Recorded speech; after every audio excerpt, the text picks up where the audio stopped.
Hello, I am Professor Adrian Rines of IMD, the leading international business school based in Switzerland.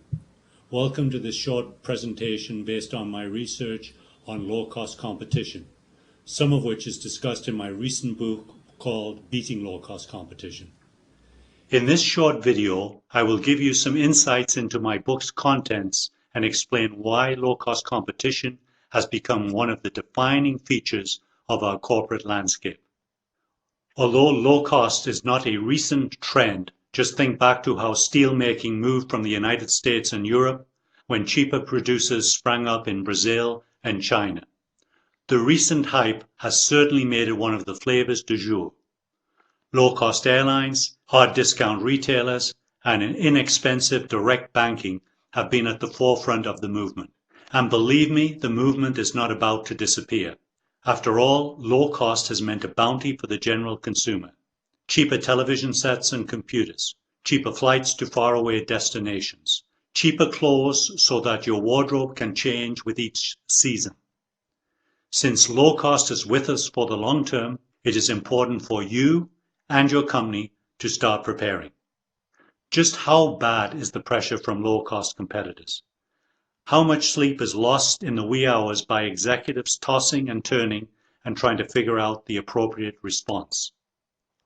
Well, according to a 2006 global survey of business executives carried out by the consulting firm McKinsey, more low-cost competitors is systematically either the most important or second most important factor contributing to increasing competitive pressure. McKinsey points out that among the sectors under strong pressure are consumer goods, heavy industry, telecoms, and healthcare. If I say low cost, what comes to your mind first? The chances are that it might be airlines. After all, Southwest Airlines and Ryanair helped create the low-cost brand, or at least make it a household term. How important has low cost become? Let's take a closer look at Ryanair, the Irish wonder story. Its tender beginnings in 1985 featured one aircraft travelling between the Waterford Island and London Gatwick airports. The first few years were so bad that it accumulated losses of £20 million. It was in 1994 that it adopted a true low-cost formula after the then CFO, Michael O'Leary, visited Southwest Airlines in the United States and began to implement changes based on the Southwest model. All of a sudden, Ryanair was off and running. By 2000, 34 aircraft covered 43 cities and revenues reached €370 million. By 2009, Ryanair was operating 196 aircraft to 145 cities and revenues topped €2.9 billion. Now take a look at one interesting angle of the Ryanair story: market elasticity. In the first half of 2009, Ryanair and EasyJet carried almost as many passengers in Europe as Lufthansa, Air France, KLM, and British Airways combined. The message, low cost or good enough services, helped to drastically increase the size of the market. Proof that your company, if it is in a business-to-consumer business, should seriously consider the creation of a low-cost business so as to take advantage of a potentially vast market. Low cost might also make you think of food retailing, Walmart perhaps, or for those of us in Europe, perhaps Aldi in Germany or Leclerc in France. All of these food retailers thrive on low-cost models that use a variety of success factors. For Walmart, it is the tight supply chain and the extreme cost control culture, very high quality private label products, and the low number of stock keeping units.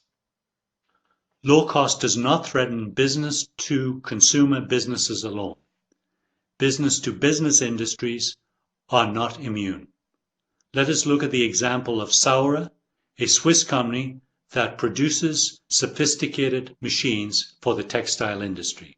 Although Saurer's machines were sold predominantly to sophisticated manufacturers in the developed world, in the 1990s, the Saurer management started worrying more and more about competition from Chinese textile machinery manufacturers. After a lot of experience selling textile machines in China and some in-depth market analysis, Sauer decided to develop its own simpler mid-performance textile machines. Why this decision? Basically for three reasons. First, Sauer realized that the good enough market for somewhat simpler, more rugged textile machines represented a potential market that was at least twice as large in unit terms as its existing core market. Two, the company also realized that by competing aggressively with low-cost Chinese competitors in the good enough segment of the market, it would make it more difficult for them to move up into the premium segments. And three, and finally, Sauer recognized that its growing Chinese operation could eventually lower R&D and other costs that would benefit its global business.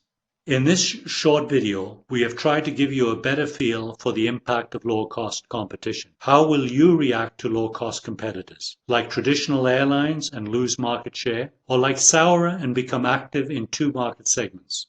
In the series of 6 videocasts that you can download, specific topics that will be explored in further depth include how low-cost companies excel at what they do and what you can learn from them, how big is the threat for your company and your sector of activity, how to confront low-cost competitors in the good enough segment of the market, how to adapt your strategy in order to avoid low-cost competitors, and how to lead your team or your company to compete with low-cost competitors if that is what you decide to do.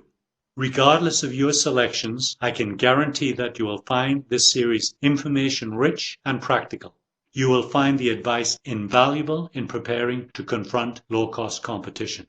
Alternatively, if you have more time or need more details and more examples, I suggest that you purchase a copy of my book, Beating Low-Cost Competition.